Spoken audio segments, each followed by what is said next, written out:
ఆపదాం అపహర్తారం దాతారం సర్వసంపదాం లోకాభిరామం శ్రీరామం భూయో భూయో నమామ్యహం. జై శ్రీమన్నారాయణ. ప్రియ భగవద్బంధులారా, ప్లవతారకం కార్యక్రమంలో శ్రీ విష్ణు సహస్రనామ స్తోత్రంలో ఉండేటువంటి నామాల యొక్క శక్తిని, ఆ నామాల్లో ఉండేటటువంటి వైభవాన్ని ఒక్కొక్క దాన్ని తెలుసుకుంటూ మనం దాన్ని ఒక దృఢమైనటువంటి కవచంలాగా ఏర్పాటు చేసుకుందాము అని ప్రయత్నం చేస్తున్నాం. భౌతికంగా మనం చేసే ప్రయత్నాలు ఒక రకమైన శక్తిని మనకిస్తాయి. కానీ మనిషికి భౌతికంగా లభించేదానికంటే మానసికంగా లభించేటటువంటి దానికే శక్తి అధికము. ఇది మనం జ్ఞాపకం పెట్టుకోవాలి. తనకి ఉన్నదానికంటే ఉంది అని అనుకుంటే కలిగేటటువంటి తృప్తి చాలా అధికం. ఇది మనందరికీ తెలుసును. పశువుకి తిన్నది, మనిషికి ఉన్నది అని అనుకున్నది బలం అంటుంటారు కదా. అట్లాగా మనలో ఉండేటటువంటి భావన శక్తి చాలా గొప్పది. దీన్ని మనం క్రమ పద్ధతిలో ఒక విధానంలో కనుక మనం ఏర్పాటు చేసుకోగలిగితే అది మనకు ఎంతో ఉపకారకం అవుతుంది. అయితే ఊరికే ఏదో పగటి కళల్లో తిరిగేటటువంటి వాళ్ళకు కూడా ఒక రకమైన భావనా శక్తి ఉంటుంది. కానీ అలాంటి దాని గురించి మనం మాట్లాడుకోవట్లేదు. ఏది మహానుభావులైనటువంటి ఋషులందరూ అంగీకరించారో, పూర్వ ఆళ్వార్లందరూ అంగీకరించారో, ఆచార్యులందరూ అంగీకరించారో అలాంటి దాన్ని మనం మనకి కావలసినటువంటి రీతిలో, మనకి అవసరం అవకాశము ఉన్నంతలో ఒక ఉపకారం చేసేట్లుగా మలుచుకుందాము అనే మనం ప్రయత్నం చేస్తున్నాం. పెద్దలందరూ కూడా నిరూపణ చేసింది కనుక ఆయిర నామం సొల్లి అంటారు మన ఆళ్వార్లు. ఓర్ ఆయిరం పేరుடைய పిరానయల్లాల్ అంటారు మరొక ఆళ్వార్. ప్రతి ఆళ్వారు కూడా మనకి ఈ సహస్రనామ వైభవాన్ని చక్కగా పాడి మనకి తెలియజేశారు కనుక దాన్ని మనం కూడా అదే విశ్వాసంతో ఒక భావనని, దాంట్లో వైభవాన్ని తెలుసుకుంటూ దృఢపరుచుకుందాము అని మనం ప్రయత్నం చేస్తున్నాం. అందులో మొట్టమొదటి నామాన్ని గురించి మనం చర్చించుకున్నాం. ఆ మొదటి నామం విశ్వం అనేటటువంటి నామం. ఏం చెబుతుంది? ఇది పూర్ణత కలవాడు, పరిపూర్ణుడు అని మనకి తెలియజేస్తుంది. దేంతో పరిపూర్ణుడంటే ఆయన యొక్క ఆత్మశక్తి, అది ఎప్పుడు కూడా పరిపూర్ణమే, అందులో ఏ లోటు ఉండదు. జ్ఞాన ఆనందైక స్వరూప అంటారు భగవద్ రామానుజాచార్య స్వామి. అయితే ఇది కేవలం ఆత్మస్వరూపం మనకి కూడా, అంటే ఈ జీవుడికి కూడా ఆత్మస్వరూపం జ్ఞానము కలిగి ఉంటుంది. అది అనుకూలంగా ఉంటే ఆనందం అంటాం, అనుకూలం కాకపోతే దుఃఖం అని అంటాం. మనందరికీ ఉండేటువంటి జ్ఞానం మనకి ఇది నాకు అనుకూలం, ఇది నాకు అనుకూలం, ఇది నాకు మంచిది అనేట్లుగా కనుక అది ప్రకాశిస్తూ ఉంటే ఆనందం అంటాం దాన్ని. లేదు, ఇది నాకు అనుకూలం కాదు, ఇది నాకు ఇష్టం కాదు అనేటట్లుగా కనుక ఆ జ్ఞానం ప్రవర్తిస్తుంటే దాన్ని మనం దుఃఖం అని అంటాం అన్నమాట. బట్ జ్ఞానం అది. ఈ జ్ఞానము ఆనందమయంగా ఎప్పుడూ ప్రకాశిస్తూ ఉండేటటువంటి స్వరూపం ఆయనది. కేవలం స్వరూపమే కాదు, ఆయన యొక్క రూపములు ఏ స్వరూపం ధారణ చేసినా అది కూడా ఎప్పుడు కూడా పూర్ణమే అయి ఉంటుంది అన్నింటి చేత అని మనం అనుకున్నాం. ఆ రూపాలు ఏమిటో కూడా మనం చెప్పుకున్నాం. పరస్వరూపం దగ్గర నుంచి ప్రారంభిస్తే వ్యూహ స్వరూపము, విభవముల్లో అనంతములుగా ఉన్నాయి అవన్నీ. అంతర్యామిగా మన లోపల ఉండేటప్పుడు కూడా ఆయనలో పూర్ణతకి ఏ లోటు ఉండదు. ఇక్కడ ఒక విషయం మనం జ్ఞాపకం పెట్టుకోవాలి. పూర్ణత కలిగినటువంటి భగవతత్వం మనలోనే నిండి ఉంది అని అంటే నిజానికి మనం ఎంత శక్తివంతులం. అది ఉంది అనే విషయం మనకి తెలియక మనం రకరకాలుగా బాధల్ని కొని తెచ్చుకుంటున్నాం. అద్భుతమైనటువంటి శక్తి కలిగినటువంటి ఆ తత్వం ఏదో నాలో ఉన్నది, నాలో నిండుగా ఉన్నది, దానికి ఎప్పుడు ఏ లోటు ఉండనే ఉండదు, అలాంటి తత్వం నాతో ఉన్నది. ఇది అనుకోవడం సులభం అనుకోండి, కానీ దాని మీద విశ్వాసం కలగడం అనేటటువంటిది చాలా కష్టం. అది కలిగితే అన్నీ కలిగినట్టే. అంచేత అది కూడా పూర్ణమే అయి ఉంటుంది ఎప్పుడు కూడా. ఇక మనందరి కోసం ఆయన మన కంటితోటి ఇలాంటి కాలంలో కూడా చూడగలిగేటటువంటి ఒక రూపం అర్చా విగ్రహ రూపము అని మనం అనుకున్నాం. ఈ అర్చా విగ్రహం కొన్ని స్వయం వ్యక్తాలు కావచ్చు, కొన్ని ఋషి ప్రతిష్ఠితాలు కావచ్చు, కొన్ని దేవ ప్రతిష్ఠితాలు కావచ్చు, కొన్ని మనుష్య ప్రతిష్ఠితాలు కావచ్చు. ఏవైనప్పటికీ కూడా ఒక నామము, ఒక ఆకారము ఏర్పరిచి ఒకసారి ప్రాణ ప్రతిష్ఠ అనేది జరిగితే భగవత్తత్వం అక్కడ పూర్ణమే అయి ఉంటుంది ఎప్పుడు కూడా. అయితే భౌతిక రూపం ఏది మనం ఇచ్చామో ఆ నియమాన్ని కూడా అది పాటిస్తూ ఉంటుంది. ఆ భగవత్తత్వం ఆ నియమాన్ని కూడా పాటిస్తుంది. అంటే అది ఒక శిల అయితే శిలకుండే నియమం ఏదో దాన్ని పాటిస్తుంది. అది ఒక వృక్షం అయితే వృక్ష నియమాన్ని పాటిస్తుంది. అదొక జంతువు అయితే జంతు నియమాన్ని పాటిస్తుంది. నర రూపం అయితే నరుడి యొక్క నియమాన్ని పాటిస్తుంది. దేవతా రూపం అయితే దేవతా నియమాన్ని.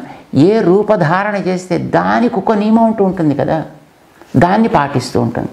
ఇప్పుడు శిలారూపంలో ఉంటూ మనిషిలాగా నడవడం, మాట్లాడడం, నవ్వడం, ఏడవడం ఇలాంటిది చేస్తే అది ప్రకృతి యొక్క ధర్మానికి విరుద్ధము. అంచేత అలాగా ప్రవర్తించ తగదు అనే ఆ తత్వాన్ని గురించి మనకు వివరించే గ్రంథాలు కొన్ని ఉన్నాయి, ఆగమాలు అని మనం అంటాం. వాటిలో కూడా మనకు చెప్తోంది విగ్రహ రూపంలో ఉండేటటువంటి తత్వం ఎప్పుడైనా కూడా నవ్వినా, మాట్లాడినట్టు కనిపించినా, కదిలినట్టు కనిపించినా దానికి ఏదో ఒక రకమైనటువంటి ప్రాయశ్చిత్తం మనకి శాస్త్రాలు విధిస్తున్నాయి. అది చేసి తీరాలి. ఎందుకనంటే అది ఆ రూపానికి విరుద్ధం కనుక. ఆ రూపంలో ఆ భగవత్తత్వం ఉన్నప్పటికీ అది ఎప్పుడూ పూర్ణమే అయి ఉంటుంది. దాంట్లో మనకేం సంశయం అవసరం లేదు. ఇది మనం జ్ఞాపకం పెట్టుకుందాం. ఇది రూపానికి సంబంధించి. గుణములు ఆయన సర్వత్రా వ్యాపించి ఉండేటటువంటి ఒక అద్భుతమైనటువంటి రూపం అవ్యక్త రూపము అని దానికి మనకి శాస్త్రములు పేరు పెట్టాయి. అవ్యక్త రూపం అంటే దానికి అక్కడ ఇలా అని చెప్పడానికి వీలయ్యే ఒక రూపం ఉండదు, ఇలా అని చెప్పడానికి వీలయ్యే ఒక నామం ఉండదు, ఇంత అని చెప్పగలిగేట్టుగా చేసేటట్టు ఒక క్రియ మనకేం కనిపించదు. ఇది అవ్యక్త రూపం భగవంతుడిది అని చెప్తాడు భగవద్గీతలో స్వామి. అర్జునుడితోటి తను చెప్పేటప్పుడు భగవద్గీతలో మయా తతం ఇదం సర్వం జగత్ అవ్యక్తమూర్తిన, అంతటా నిండి ఉండేటటువంటి తత్వం అవ్యక్తం అని అంటారు దాన్ని. దాని గురించి ప్రస్తావన చేసేటటువంటి వైదిక మంత్రాలే లేదు ఆచార్యుల యొక్క సూక్తులే ఆయన నిర్గుణము, నిరంజనము, నిరూపము ఇలాంటి పదాలతోటి ఆ తత్వాన్ని తెలియజేస్తూ ఉంటాయన్నమాట.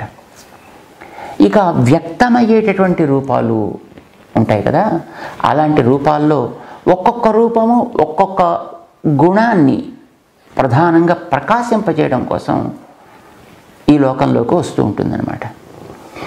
ఉదాహరణకి ఒక 2 రూపాలు మనకి బాగా పరిచయం ఉండేవి, వాటిని చెప్పుకుందాం. కృష్ణుడు మనకి ఎన్నో రకాలుగా గ్రంథాల్లో విన్నాం. ఈ కృష్ణుడు అనేటటువంటిది ఆ తత్వం ఒక గుణాన్ని ప్రధానంగా నిరూపించడం కోసం తీసుకున్నటువంటి రూపం. ఇది ఏ గుణం? ఆశ్రిత వ్యామోహము అని దానికి పేరు పెట్టారు. ఆశ్రిత వ్యామోహము అని పేరు పెట్టారు. అంటే ఎవరెవరైతే ఆయనకి సరెండర్ అవుతారో, ఎవరెవరు ఆయన్ని శరణాగతి చేస్తారో అలాంటి వాళ్ళ విషయంలో వెర్రి ప్రేమ కలిగి ఉంటాడు అని అర్థం.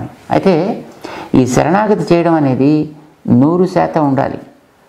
చేస్తాడో చేయడో, దానికి ఇతడు అవునో కాదో, సమర్థుడో లేడో ఇలాంటి సంశయాలు లేకుండా, ఇక నీవే తప్ప నితఃపరం బెరుగా అని గజేంద్రుడు ప్రార్థన చేశాడంటారు కదా, అదే రకమైనటువంటి భావనతోటి పూర్తి శరణాగతి చేసి ఆయన కనుక ప్రార్థన చేస్తే వాళ్ళ విషయంలో ఉండేటువంటి ప్రేమ ఇంతటిది అని చెప్పలేం, అంత ఉంటుందన్నమాట.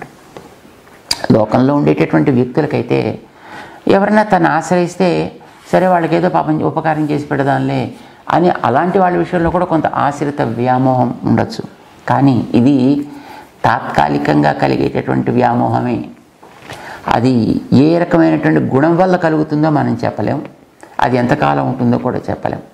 కానీ భగవంతుడికి తను ఒక రూపంలో ఏర్పడ్డప్పుడు కలిగేటువంటి ఆశ్రిత వ్యామోహం పూర్తిగా పూర్ణముగా ఉంటుంది ఆయనలో. ఉదాహరణ మనకి మన పెద్దలు చూపించారు. ద్రౌపది వారి గురువుగారు చిన్నప్పుడు వశిష్ఠుల వారు ఎప్పుడో ఉపదేశం చేశారటమ్మా, ఆపదలు వస్తే శ్రీహరిని స్మరించుకో అని. స్మరించింది ఆవిడ.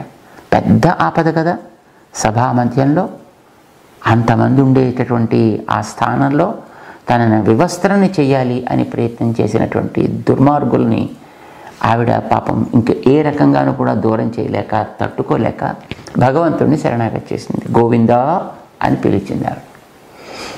ఈ పిలుపు ఒకటి ఆమె పూర్ణమైనటువంటి భావనతోటి చేసింది కనుక ఆవిడకి ఏదైనా చెయ్యాలి అని కలిగిన ఆయనలో ఉండేటటువంటి తపన, వ్యామోహము అంటాం, వెర్రి ప్రేమ అన్నాం కదా, ఇదే ఆయన చేత రకరకాల పనులు చేయించింది.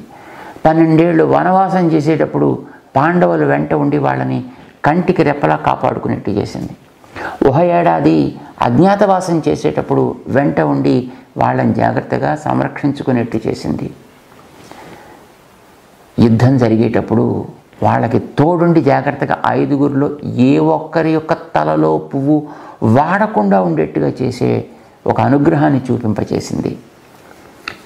రాయభారానికి వెళ్ళమంటే ఓ అలాగేనా, సారథ్యం చేయమంటే అలాగే అన్నాడు. చివరికి వంశాంకురంగా పుట్టినటువంటి మృత పిండాన్ని తీసుకొచ్చి దీనికి గతేమిటయ్యా అని ప్రార్థన చేస్తే అతనికి ప్రాణం పోసి పరీక్షిత్ అనే పేరుతోటి పరిపాలకుడుగా తయారయ్యేట్టుగా చేయగలిగింది. ఇది ఆశ్రిత వ్యామోహం అంట ఒక గుణం. ఈ గుణం పరిపూర్ణంగా ఉంటుందన్నమాట, దానికోసమనే అవతారం. అలాగే రాముడిలో సుశీలత అని అంటారు. సుశీలత అంటే తనెంత వాడైనా ఆవలివాడు ఎంత వాడైనప్పటికీ కూడా, అంటే గుర్తించడానికి అవకాశం లేని ఒక ప్రాణి అయినప్పటికీ కూడా అలాంటి వాడితో కూడా అరమరికలు లేకుండా కలిసిమెలిసి ఉండగలుగుతా, నేను ఇంత వాడిని మనసులో కూడా భావించకుండా ఉండగలుగుతా. దీని పేరు శీలము, సుశీలము అంటారు, దీన్ని సౌశీల్యము అని అంటారు. రాముడిలో ఈ గుణం ప్రధానం. ఇది ఆయనలో పుష్కలం. అవతలి ప్రాణి కోత, రాక్షసుడా, మరొకడా అనేటటువంటి ప్రశ్న లేదు. అలాంటి వాళ్ళతో కూడా అరమరికలు లేకుండా కలిసిపోగలిగాడు ఆయన. కేవలం కలిసిపోవడం కాదు, ఆ వ్యక్తి రాక్షసుడైనా తన తమ్ముడిగా భావించగలిగాడు. కోతి అయినా తనకు యజమానిగా భావించగలిగాడు. పక్షి అయినా తన తండ్రితోటి సమానంగా భావించగలిగాడు. ఇది ఆయనలో మనకు కనిపించేటటువంటి ఒక సుశీలత. ఈ గుణమే ప్రధానమైనటువంటి లక్ష్యంగా ఏర్పడ్డ అవతారం. ఇలాగా మిగతా గుణాలు కూడా ఉంటాయి, అవి కూడా పూర్ణంగానే ఉంటాయి. ఏ గుణమో లోటు ఉండదు, ఏ రూపం తీసుకున్నా మనం. కానీ అందులో కొన్ని మాత్రమే ప్రధానమైనటువంటి లక్ష్యంగా ఆ అవతారాన్ని ధరించడం చేత ఆ గుణానికే ప్రాధాన్యాన్ని ఇస్తాడు. మిగతావన్నీ ఆ గుణానికి తోడుపడుతూ ఉంటాయి, ఎక్కడెక్కడ ఏదేది అవసరమో ఆయా గుణం అన్నమాట. రాముడిలో సౌశల్యం ఉన్నా పరాక్రమం కూడా ఉంది, మిగతా గుణాలు కూడా ఉన్నాయి ఆయనలో. అయితే అవి ఎక్కడెక్కడ అవసరం అక్కడక్కడ మాత్రం అంతంత వరకే చూపిస్తాడు. కానీ సౌశల్యం మాత్రం ఆశాంతము ఉంటుంది, ఆరంభం నుంచి చివరి దాకా ఉంటుంది. కృష్ణుడిలో ఆశ్రిత వ్యామోహం అనేది ఆరంభం నుంచి అంతం దాకా ఉంటుంది. ఇది గుణాలు చేత గుణపౌష్కల్యం కలవాడు కనుక ఆయనకి విశ్వం అని పేరు. ఇక ఆయన సంపదలకి ఎప్పుడు కూడా లోటు ఉండదు, అది విభవం అంటారు. ఇక తర్వాతది ఐశ్వర్యం. ఐశ్వర్యం అంటే నియంత్రించే శక్తి అన్నమాట. ఇది ఆయన ఎక్కడున్నా ఆయనలో ఆ శక్తి ఉండనే ఉంటుంది. చూడండి, ఒక దేశాన్ని పాలించేటటువంటి ఒక ప్రెసిడెంట్, వాడు బాత్రూంలో ఉన్నవాడికి ఆ శక్తి ఉంటుంది, వాడు ఎక్కడ తిరుగుతున్నవాడికి ఆ శక్తి ఉంటుంది, భోజనం చేస్తున్నవాడికి ఆ శక్తి ఉంటుంది. అట్లానే ఈ సర్వజగన్నియంత అయినటువంటి ఆ పరమాత్మకి ఎప్పుడూ ఆయనలో ఉండేటువంటి ఈ శత్రుత్వం. ఐశ్వర్యం అంటే డబ్బులు కాదు, విభవం అంటే డబ్బులు. ఐశ్వర్యం అంటే తను చెప్పినట్లు నడిపించగలుగుతాను, తను అనుకున్నట్లుగా అవతలి తత్వాన్ని నడిపించగలుగుతాను అర్థం. ఇది ఆయనలో పరిపూర్ణం. అంటే చిన్న 4 ఏళ్ల పిల్లాడైనా కొండని నిలబడు అంటే నిలబెట్టగలుగుతాడు, ఆయన నియంత్రించగలుగుతాడు. అగ్నిని ఉండు ఇలాగా అంటే నియంత్రించగలిగాడు. ఇది అదే నియమం లేదు, దేన్నైనా నియంత్రించగలిగేటటువంటి ఒక పూర్ణత. దీనికి ఐశ్వర్యం. స్వరూప రూప గుణ విభవ ఐశ్వర్య శీలాద్యనవధికాతిశయా సంఖ్యేయ కళ్యాణ గుణగణౌఘ మహార్ణవ అంటారు. ఇలాగ ఆయనలో ఎన్నో గుణాలు ఉన్నాయి, ఎన్నో రకాలైనటువంటి వైభవం ఉంది ఆయనకి, ఎన్నో రకాల శాసించే శక్తి ఉన్నది. వీటన్నిటినీ చెప్పే అద్భుతమైనటువంటి మొదటి మంత్రం విశ్వం అనేటువంటి మంత్రం. దీన్ని మనం ఓం విశ్వాయ నమః అని స్మరించాలి అని అనుకున్నాం. అయితే మనకి ప్రశ్న ఏమొస్తుందంటే, ఇది ఒకసారి స్మరించాలా, అయితే ఇన్నిసార్లు అనేది నియమం ఉందా, ఫలానా సమయంలో అని నియమం ఉందా? ఇలాంటి ప్రశ్నలు సహజంగానే వస్తూ ఉంటాయి. దానికి మనం ఎప్పుడెప్పుడు ఇది జ్ఞాపకం వస్తే అప్పుడప్పుడల్లా మనం స్మరించవచ్చు. అన్ని రకాలుగా నాలో నిండుతనము కావాలి. హే భగవన్, నువ్వు విశ్వస్వరూపుడివి, అందుకే ఆ విశ్వత్వాన్ని ఈ నీ దాసుడిలో కూడా అనుగ్రహించు అని మనం ప్రార్థన చేస్తున్నాం అన్నమాట. ఈ మంత్రం కింద మలిచామంటే, ఓం అంటే నీ దాసుడినైనా నేను, నమః అంటే శరణాగతి చేస్తున్నా. ఏమంటావయ్యా నీకు? విశ్వాయ, నువ్వు పూర్ణుడివి కదయా.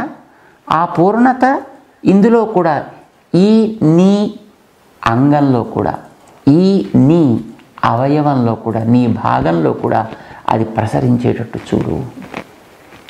దానివల్ల వైభవం నీకే. నీ భాగమైనటువంటి నాలో కూడా ఆ శక్తి ఉంటే నీ గొప్పతనమే కదా ప్రకాశించేది.